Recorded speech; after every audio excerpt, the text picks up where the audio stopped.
안녕하세요. 안녕하세요. 대터의 주간 환율 전망이 돌아왔습니다. 이번 주에는 먼저 어떤 젊은 친구가 저희들한테 학교가 어디 나는지 얘기를 해주면 관심이 더 생기지 않겠냐고. 그래서 저는 서울대학교를 나왔고요. 네. 너님은 어딜 나왔죠? 저는 저기 연대 나왔습니다. 네, 그냥 그렇다는 얘기입니다. 네. 안 중요해요. 왜냐면 틀렸거든요. 이번 주는 틀렸는데 달러원 7월 20일부터 24일까지 저점은 1192.00, 고점은 1206.50, 오늘 금요일 종가는 1201.50원이었습니다. 일단 이번 주에 틀린 가장 큰 이유는 저희가 EU 코로나 경제회복기금에 대한 언급은 굳이 안 드렸었는데, 사실 저는 지난주에 얘네들은 합의를 못 할 거다. 왜냐하면 그러니까 총액 정도는 정해놓고 어쨌든 경제를 살려야 되겠는데 대출을 해줄 것이냐 보조금 해줄 것이냐 이걸 가지고 북유럽 국가들이랑 남유럽 국가들이 너무 의견차가 크고 이건 합의가 뭐 쉽사리 되진 않을 것 같다. 왜냐하면 지난주에 저희가 녹화하던 시점에도 목금 회의를 하고 원래 합의를 하기로 돼 있었는데 회의 기간이 연장됐었거든요. 이번 주에는 그게 합의가 돼버렸습니다. 네, 7,500억 유로 규모로 경제회복기금 합의가 됐고, 이 중에 이제 보조금 안 갚아도 되는 돈을 얼마로 할 것인가 가지고 싸웠는데 결국 3,900억 유로는 보조금이니까 안 갚아도 된다. 말도 안 되는 짓을 하고 있다고 생각이 들지만 그만큼 코로나가 위중하다는 얘기죠. 네, 뭐 이런 것을 호재로 해서 플러스 이제 백신에 대한 기대감도 뭐 화이자라든지 계속 뉴스가 나오고 있었고요. 그 다음에 달러 위안을 낮게 위안화 강세 쪽으로 그런 움직임을 보여서 주초에는 달러 원도 1190원대 초반까지 빠졌었습니다. 그런데 주 후반이 되니까 EU 경제회복기금 합의만큼 큰 일이 또 벌어졌죠. 갑자기 미국에서 휴스턴에 있는 중국 영사관, 총영사관을 폐쇄하라는 그런 요구를 걸었습니다. 그러면서 달러 위안이 다시 7.02 뭐 이 정도까지 상승을 했었고, 좀 뜬금없긴 한데 명분은 이건데 중국 스파이들을 영사관이 보호하고 있다. 여기에 대해서 중국이 어떻게 반응할 것인가 했는데 오늘 나왔죠. 스촨성, 청두, 그러니까 뭐 삼국지 했던 사람들은 다 성도라고 알고 있는 거기에 있는 미국 영사관을 폐쇄하라면서, 왜 거기냐? 그러니까 이 우한에 있는 영사관이냐, 홍콩에 있는 거를 미국 영사관을 폐쇄할 거냐, 이런 설왕설래가 있었는데 청두가 걸렸는데 이유는 이 티베트랑 신장 위구르 이쪽에 대한 정보를 수집하는 거점일 것이다. 뭐 이런 분석이 있더라고요. 그것 때문에 지금 좀 약간 안전자산 선호가 강해지고 있는 중이고요. 그리고 이제 폼페이오 미 국무장관이 중국에 정권 교체를 해야 된다, 뭐 이런 연설을 할 거라는 보도가 됐는데, 저는 자꾸 이게 정치 논리로 접근을 할 수밖에 없는 것 같아요. 뭔가 이게 실제로 중국이 어떤 부정한 방법을 통해서 미국을 압박하거나 뭔가 이 음모를 뭐 꾸미고 있어서 미국이 그거를 뭐 방어한다, 우리는 자기 방어를 위해서 중국을 압박한다, 이런 거는 모르겠어요. 그거는 실제로 그런 일이 일어난지 안 했는지 저희가 알 수는 없는데, 자꾸 뭔가 이 내부의 어떤 코로나 확산세에 대한 관심도를 좀 외부로 좀 바꿔서 국면 전환을 좀 하고, 코로나 방역에는 사실상 트럼프 대통령 실패한 상황이고, 경제는 지금 억지로 연준과 그냥 뒤를 돌아보지 않는 이런 유동성 공급과 선심성 정책으로 지금 어떻게든 뭐 이제 주가는 부양을 하고 있는데, 사실 실물 경제에 대한 부분은 여전히 굉장히 심각한 상황이고, 그러니까 방역 실패, 실물 경제 방어 실패, 그리고 이제 다가오잖아요, 재선 그날이. 그렇죠. 네. 얼마 안 남았어요. 얼마 안 남았는데 한 3개월 남았는데. 그러면 이제 외부로 이제 관심을 돌려서 좀 중국을 상대로 지금 뭔가 자꾸 시비를 걸고 약간 억지스러운 뭔가 그런 액션을 취하는 것 같은 느낌? 그럼 들어서 중국은 절대 가만히 있지 않을 거예요, 이런 시비에는. 그렇죠. 네. 자기들이 저희 G2의 일원이라고 생각을 하는데 자꾸 이런 식으로 자기를 밟으려고 하면 이게 지금 약간 미국은 그냥 마구잡이로 때리고 있고 중국은 요 간 보면서 적절한 수위를 좀 조절하고 있다는 생각이 듭니다. 네, 그 폼페이오의 그게 뭐 그런 얘기가 나온다는 것 자체가 반응을 보는 것 같아요. 시진핑을 건드렸다는 거는 굉장히 중국 입장에서는 불편한 이슈인데, 네. 과연 여기에 이제 중국이 어떤 식으로 대응을 할지, 저는 뭐 진짜 얘들 왜 이러나 싶을 정도로 이제 무역이 이제 그 갈등이 아닌 것 같아요. 네, 무역 전면전, 그러니까 뭐 전쟁으로 가는 게 아니라 다른 어떤 전면적인 갈등으로 좀 비화되는 느낌이 있어서, 네. 좀 조심해야 될 것 같습니다. 맞습니다. 네. 그래서 지금 이번 주에 트럼프에 대해서는 저는 약간 이 사람이 좀 유화적인 착한 럼프형으로 바뀌고 있다라는 생각이 들었는데 뭐냐면 학교 개학을 연기하는 게 좋겠다 이런 발언도 했었고요. 그 다음에 마스크는 쓰는 게 좋겠다. 갑자기 이렇게 나오고 또 플로리다 대선 후보 수락 연설하는 전당대회 같은 모임에 대해서도 전격 취소를 했고 이런 식으로 미국 내부적으로는 코로나에 대해서 신경을 쓰는 트럼프 이런 모습을 보여주고 있고 중국에 대해서는 갑자기 그 무역 합의를 할 때는 꽤 중요한 일이었는데 지금은 나한테 그때만큼 중요하진 않다 이런 발언을 함으로써 결국 미국 내부에서 이 코로나에 대한 불만을 잠재우고 중국을 계속 때리는 방향으로 갈 것이다 이런 생각이 들었습니다. 네. 네. 그래서 이 정치 논리를 투자하는 입장에서도 감안할 수밖에 없는데 저는 이 EU 경제회복 기금에 대해서 제가 이제 오판하고 굳이 언급을 하지 않았던 게 이제 틀렸던 것이 뭐냐면 이 북유럽과 남유럽 간의 이런 의견 차이 때문에 합의가 안 될 거라고 봤던 게 사실은 틀렸던 거죠. 왜냐하면 이쪽에 정치 문화는 EU를 만들었다는 것 자체에서도 알 수 있듯이 어떤 큰 목표가 있으면은 서로 약간씩 양보를 해서 결국 적정선에서 타협을 이루어내는 그런 정치 문화를 가지고 있구나. 우리나라랑은 다르다. 우리나라는 국회에 보시면 알겠지만 안 되죠. 안 되고 있는데 이제 다음 이슈는 미국의 부양책에 대해서 어떻게 될 것인지 저는 이제 대선도 얼마 안 남았고 공화당과 민주당이 합의를 못할 것 같다는 생각도 그 전주까지는 했었는데 요 EU가 하는 거 보니까 미국 정치가 또 그렇게 막장은 또 아니잖아요. 우리나라만큼. 그런 차원에서 보면 갑자기 또 이걸 할 수도 있겠다. 네, 합의를 할 수도 있겠다라는 생각이 들었습니다. 네, 오늘은 그래서 그런 종류의 기사들을 가지고 왔는데 네, 짧게 언급만 하고 넘어가도록 하겠습니다. 먼저 연합인포맥스 기사고요. 레이 달리오라는 헤지 펀드 업계의 대부라고 불리는 사람인데 미중 긴장은 실제 전쟁으로 비화할 수 있다. 되게 자극적인 제목이죠. 그래서 이 달리오가 예전 역사의 사례들을 검토를 해봤는데 지금 미국과 중국은 경제 전쟁 상태다. 경제 전쟁 상태에서 옛날에 어떤 대응을 했는가 하면 결국 관세를 올렸다라는 그런 얘기고요.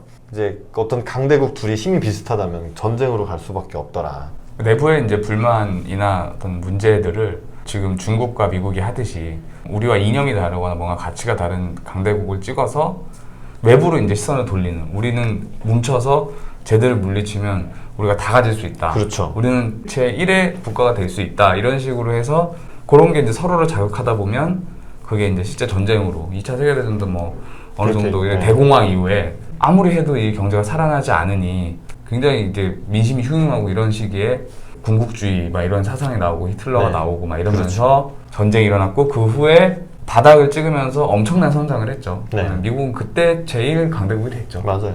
뭐 이런 일이 지금 현대전은 일어나기가 힘들기 때문에 네. 이렇게까지는 가지 않을 거고 않아야죠. 하지만 이제 미국이 미쳐가지고 계속 중국한테 군사적 도발을 한다면 예를 들면 남중국해 뭐 군함이 왔다 갔다 하고 뭐 이런 것들이 정말 에스컬레이트 된다고 하죠. 서로 상승작용을 일으켜가지고 중국도 사실 이 싸움을 회피하려는 생각은 없어 보입니다. 굴복하고 싶지 않겠죠. 네, 자기들도 꽤 컸다고 생각을 하고 결국 언젠가는 넘어야 될 산이라고 생각을 한다면 뭐 걱정이 되는 시나리오이긴 한데 이제 그런 식으로 역사가 흘러왔고 요 미중 갈등 사대에도 적용될 수 있다는 게 레이 달리오의 글이었습니다. 네. 자, 미중 갈등에 대한 기사를 하나 봤고 이번에는 미국의 부양책에 대해서 뉴스핌 기사고요. 제목은 이달 말 끊기는 추가 실업수당, 미국 경제의 민낯이 드러난다. 실업수당 보조금이 7월 말로 종료가 될 예정입니다. 네, 주당 600달러씩 추가로 지급하고 있는 게 이제 추가 지급분이 이제 끊기는 거죠. 네. 주당 600달러니까 한 달에 2,400불, 우리나라 돈으로 270만 원 정도 되는 걸 원래 받던 실업수당에서 플러스 이만큼 주는 거라서 네. 지금 원래 저소득 노동자들은 일하는 것보다 지금 이게 받는 게 지금 더 좋았어요. 내가 잘려서 실업이 상태가 되면 돈이 더 소득이 나와요. 늘어난대요. 네. 돈이 더 나오니까 취업을 굳이 할 필요가 없는 거예요. 재취업을. 그러니까 계속 버티고 실업률이 올라가고 고용률이 떨어지는 네. 이런 거를 이제 트럼프가 또 걱정하고 있죠. 그렇죠. 네. 그런데 이제 갑자기 월말에 끝나게 되면 돈을 못 받으니까 갑자기 소득 소비가 절벽이 확 줄고. 네. 일어나면서 소비가 줄어들 수가 있는 그런 걱정이 되는 상태인 건 맞고 그럼 이제 미국 의회가 다시 그 다음 부양책을 또 도입을 해야 되는데 현재 그 쟁점은 이제 트럼프 정부와 공화당은 요 보조금이 실업자들이 진짜 일자리로 돌아가려고 하지 않는 인센티브를 그런 만들어내고 있다. 하지만 민주당에서는 이거 계속 줘야 된다. 내년 1월까지 계속 주자. 이거 가지고 싸우고 있다고 합니다. 문제는 문제인데 어떻게 합의를 한다고 봐야 되지 않을까. 어떻게 보십니까? 금액을 좀 줄이는 선에서라도 단번에 600불을 그냥 끊어버릴 수는 없는 게, 왜냐면 코로나 재확산이 지금 되고 있고 이게 끊기면은 그 부담은 온전히 트럼프 행정부가 다 떠안아야 되는 상황이라서 제 손도 있고 해서 어느 정도 민주당과 협의를 하려고 하겠죠. 협의가 될 거예요. 협의가 될 건데 글쎄요, 과연 이렇게 그냥 퍼주기식의 어떤 이런 게 과연 어떻게 나중에 되돌아올지, 이걸 어떻게 담아야 될지 그거에 대해서는 아무도 지금 신경 쓰고 있지 않아서. 근데 나중은 신경 쓰지 않고 내가 지금 죽게 생겼으니까 뭐라도 해야 된다. 지금이라도 살자 뭐 이거니까 과연 도망가? 이걸 막을 수 있느냐, 어떤 이런 총체적인 난국을. 그러니까 돈 준다고 코로나가 막히는 건 아니니까. 그렇죠. 네, 결국 백신이 또 문제고 뭐. 계속 똑같은 6개월 내 똑같은 얘기 하는 것 같지 않아요? 계속 그냥 돌아가는 거예요. 네. 문제 생기면 돈 주고, 문제 생기면 돈 주고, 문제 생기면 돈 주고. 누가 책임져? 몰라. 그건 모르겠고. 우리 그렇지만 지금 주는 것보단 낫잖아. 그렇죠. 이런 논리로 지금 계속 올해는 돌아가고 있습니다. 네, 계속 그러고 있습니다. 네. 그래서 저희가 이제 계속 이 코로나의 위험성, 코로나 확산으로 인한 경제의 위험성을 보다 보니까 이제 이런 제목만 계속 눈에 띄는 걸 수도 있는데 어쨌든 이런 기사는, 그러니까 현재의 주가 랠리에 대해서 경고하는 목소리들은 계속 나오기 때문에 또 간단하게 소개를 해드리자면, 연합인포맥스 기사고요. 미국의 억만장자 투자자인 쿠퍼맨, 리온 쿠퍼맨이라는 사람은 시장은 고평가됐고 위험을 간과하고 있다. 이 사람이 가장 크게 바라본 위험은 결국 다 부채라는 얘기예요. 네. 돈을 누가 댈 거냐, 나중에 어떻게 갚으려고 하는 저희가 거냐. 계속 그동안 했던 얘기를 네. 다른 금융가에 있는 사람들 모두 하고 있다는 얘기예요. 맞습니다. 네. 네. 그래서 결국 부채 문제는 사람들 소비라든지 이런 발목을 잡고 그러면서 향후 경제 성장률을 깎아먹을 것이다. 네. 그다음에 또 연합인포맥스 기사, 월가 강세론자의 변심, 증시가 20에서 30% 붕괴 가능성. 이 사람은 원래 강세론자인데 주식이 더 이상 싸지 않으니까 붕괴, 멜트다운 할 수가 있다. 이유는 경제 회복이 점점 둔화되고 있고 그러면서 미국과 중국의 위험한 충돌이 고조될 가능성도 있다. 많이 벌었나 봐요. 이런 얘기하는 거 보면 차익 실현하고 싶다는 얘기죠. 많이 난 번 것 나가고 같아요. 싶어. 네, 난 이제 나가고 싶어.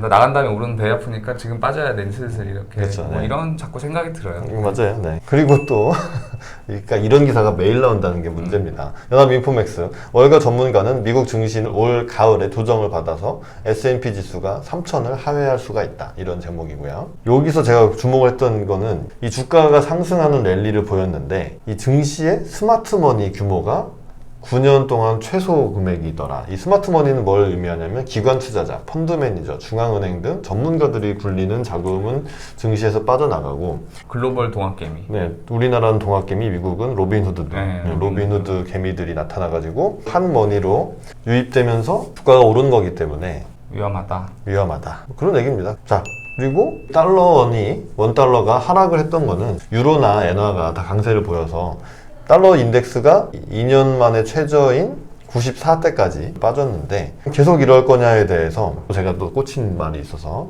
지금 이런 모멘텀이 지속될 여지가 있긴 하지만 이런 모멘텀이 멈출 수가 있는데 그것의 위험은 바로 주가다. 그래서 주식시장 랠리가 정말로 흔들리면서 큰 폭의 하락을 보인다면 갑자기 약세를 보이던 달러의 강세로 다시 회복이 매우 가파르게 진행될 수도 있다. 그래서 저희가 이 달러원 상승뷰를 포기를 못하고 있습니다.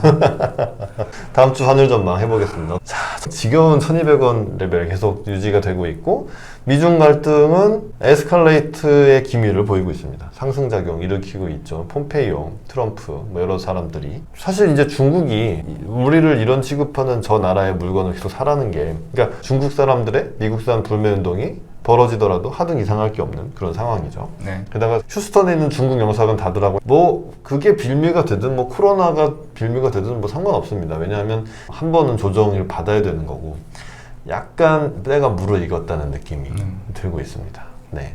하나라도 뭔가 어그러지기 시작하면은 우르르르 쾅쾅쾅쾅 나 망가질 수가 있는 그런 장세에 기가 모였다라는 차원에서는 역시 아직은 위로 갈 여지가 좀 더 커 보이기 때문에 상승뷰를 유지를 해서 하단은 1193원, 상단은 1223원. 위가 엄청 넓어 보이지만 네, 30원 레인지로 해서 뭔가 터지면서 오를 수 있다. 네, 이렇게 보겠습니다. 어떻게 보시나요? 네, 저는 뭐 계속 주기차게 어떤 레인지 내에서 상승뷰를 좀 유지를 하고요. 레인지를 언제 깨질 것인지는 솔직히 모르겠어요. 어디 예측은 그거는 제가 할 수 있는 영역을 넘어선 것 같고, 현재 일어나고 있는 어떤 분위기나 금융시장의 분위기로 봐서는 주식시장의 조정 뭐 지난 몇 주 동안에도 말씀드렸지만 계속 그런 행세는 점점 더 커지고 있고, 그리고 트럼프 대통령이 어떤 마스크를 써야 된다, 전당대회를 취소하고 뭐 이런 행위 자체는 사실상 본인이 방역 실패했다는 걸 자인한 거예요. 이제 더 이상 심각해지면 안 된다라는 걸 인정을 한 거고, 단시간 내에 내가 잡을 수 없다라는 걸 인정한 거기 때문에. 그리고 어제 이제 기술주들의 실적이 나오면서 차익 실현이 되고 나온 어떤 그런 측면, 모든 것들을 좀 종합을 해보면 지금 달러의 약세로 가고 있지만 달러가 리스크오프, 그러니까 위험 회피 장에서 좀 더 이제 탄력을 받을 수 있는 그게 무르익고 있다, 이런 생각이 들어서 상단은 1230원으로 할게요. 1230원 하고 하단은 1197원 이 정도로 해서 조금 더 위로 더 보는 걸로 그렇게 네. 좀 해보겠습니다. 알겠습니다. 틀릴 것 같은데 일단 해볼게요. 아니, 너무 계속 뭐 무르익었다, 뭐 네네. 기 모았다 하는데, 근데 사실 주가가 계속 랠리를 보일 것이다, 계속 오를 것이다, 이런 기사는 없어요. 그런 코멘트를 한 사람이 사실 없습니다. 근데 그거를 또 잡아먹으면서도 오를 수도 있긴 하지만, 이제는 정말 때가 무르익지 않았을까. 올해 길을 모을수록 더 크게 가요. 그렇죠. 네. 네, 길을 오래 모았으니까 네. 좀 많이 뭔가- 얘 말대로 많이 오를 수도 있는. 네. 아니면 다음 주에 또 틀렸습니다 하고 네, 저희가 틀리면 녹화를 하게 되는 될 거죠. 겁니다. 뭐. 틀리는 아무 느낌이 없는데. 아니 그렇게 많이 틀리진 않았지만 그렇죠. 이번 네. 주에도 하루밖에 안 틀렸어요. 그렇죠. 네. 5일 중에 하루니까 20%를 틀렸으면 틀린 거였거든요. 네, 도움이 되셨다면 저희 구독도 눌러주시고 좋아요도 눌러주시고 댓글도 달아주시면 저희한테 큰 도움이 되겠습니다. 부탁드리고요. 저희들의 의견은 개인 의견이고 저희들이 다니는 각각의 은행과는 아무런 상관이 없습니다. 투자는 여러분 개인의 판단에 의해서만 하시는 것이고 저희들의 의견은 참고만 해주시기를 부탁드리겠습니다. 그러면 대터의 주간 한일 전망은 다음 주에 다시 돌아오겠습니다. 무더운 여름 건강 유의하시고 시청해주셔서 감사합니다. 감사합니다.